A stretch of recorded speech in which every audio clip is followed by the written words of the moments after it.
Jim Allister. Thank you, Madam Speaker. Forgive me for bringing the Commons back to what's the purpose of Parliament. The historic purpose of Parliament is to make the laws for our constituents and to hold the executive to account. And that is the fundamental that has been loosened by this bill. Because this bill, though it's entirely skeletal in form, but its effect is very far-reaching indeed. And it is quite obvious that it has a very clear purpose. And that purpose is to align on goods Great Britain with the EU single market on goods. If it were not so, then you wouldn't have clause 2.7, because the standard that is set in clause 2.7 is the EU standard. If this was a bill just about creating the opportunity to make regulations because there's a regulatory gap, then it wouldn't be tethered to the EU provisions on goods. It would be open-ended and free to make the choice that best suited. But the giveaway clause in this bill is 2.7. That lets the cat out of the bag, as indeed did the member for Walthamstow when she quite clearly indicated that that was the direction of travel that she sought. So that is the purpose. And then when you look at clause 1.2, again we have the open affirmation of the desire to make the compliance with relevant EU law. So it is abundantly clear that this is a creation that to realign us with EU law. The intent is that without voters noticing, to create this vehicle for realignment. And of course, realignment with laws that we don't make, that we can't change, because they're made by a foreign parliament. And that is the ambition in this act, in this bill, in respect of clause 2.7. To disenfranchise, as has happened already in Northern Ireland, by our subjugation to the EU single market and all of its rules, to disenfranchise the people of the United Kingdom so that in their entirety, at the government's whim, they can be subjected to laws they don't make and can't change. And that, of course, then inextricably ties us to the European Court of Justice, because it is the European Court of Justice that mediates, deliberates upon those laws that this bill wishes to tie us to. So it is an attempt to tie us not just to the EU single market, but to the court that rules the EU's single market. Now, sure, I'll give him.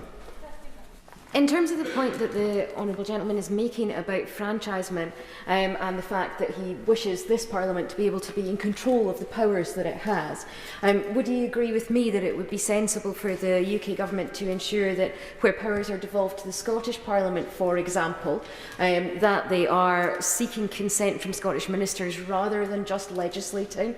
Because the bill currently, as written, allows government ministers here to legislate in areas of devolved competency, much as he's making the case that the EU court would be allowed to do. Yes, one of the critical things about this bill is, under the Sewell Convention, it doesn't extend to secondary legislation. It doesn't extend to statutory instruments.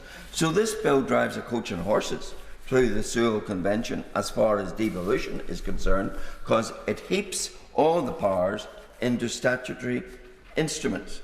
Now, one might expect such a bold move to realign the United Kingdom with EU law to be an upfront legislation. I don't think that's too much to ask, that it should be there, plain and clear for all to see. Instead, it is to be conveyed in these statutory instruments. And statutory instruments, as we know, are those which frankly pass through in the main unnoticed. We've all been to delegated legislation committees. We know they are farcical in that the minister comes in with a brief which is simply rigidly read and all nodding members nod it through. So it is a farcical way to make legislation of any sort. Yes? A lot of the debate has been about this clause and whether or not this bill leads us to a dynamic alignment. The government's position is that it doesn't, and this is also a mirage, a fantasy. If that's the case, does the member agree that a simple amendment to this bill to make that clear on the face of it would go a long way to reassuring members?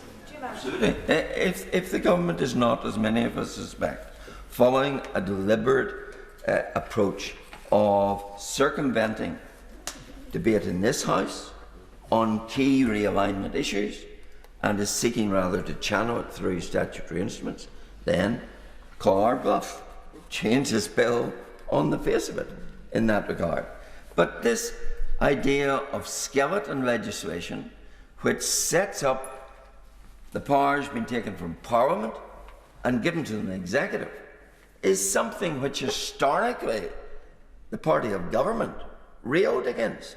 Indeed, within a week of the second reading in the other place of this bill, the current Attorney General gave the Bingham lecture.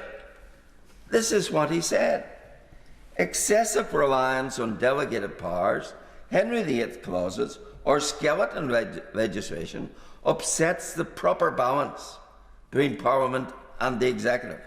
This not only strikes at the rule of law values, but also at the cardinal principles of accessibility and legal certainty. In my view, the new government offers an opportunity for a reset in the way that government thinks about these issues. This means in particular a much sharper focus on whether taking delegated powers is justified in a given case, and more careful consideration of the appropriate safeguards. Where did that go to? That was the Attorney General. Yes, okay, bye. Well, I'm interested in the Attorney General's view, and we should take that seriously. Doesn't the Honourable Gentleman recognise that primary legislation in this place metamorphosises in its passage through scrutiny? I've been involved in many bills as a Shadow Minister, a Minister and a backbencher, and that's precisely what happens. Ministers listen to argument, and as bills return to the House, they reflect the argument both from here and in the Lords. Secondary legislation just doesn't go through that process, which is why it's so important that bills we pass here don't contain the kind of permissive powers that facilitate so much secondary legislation.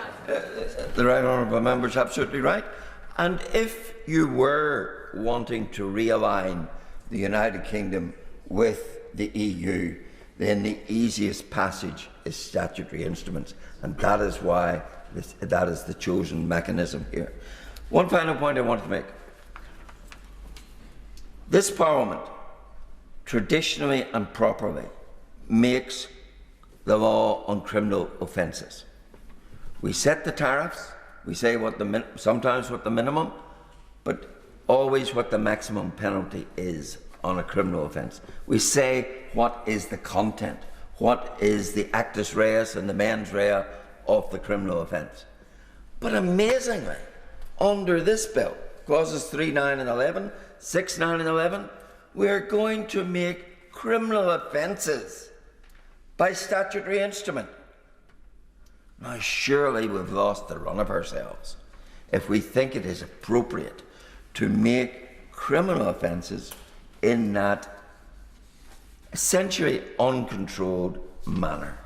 It deprives this House, and therefore those we represent, of the very careful scrutiny that should always go in to making something a crime.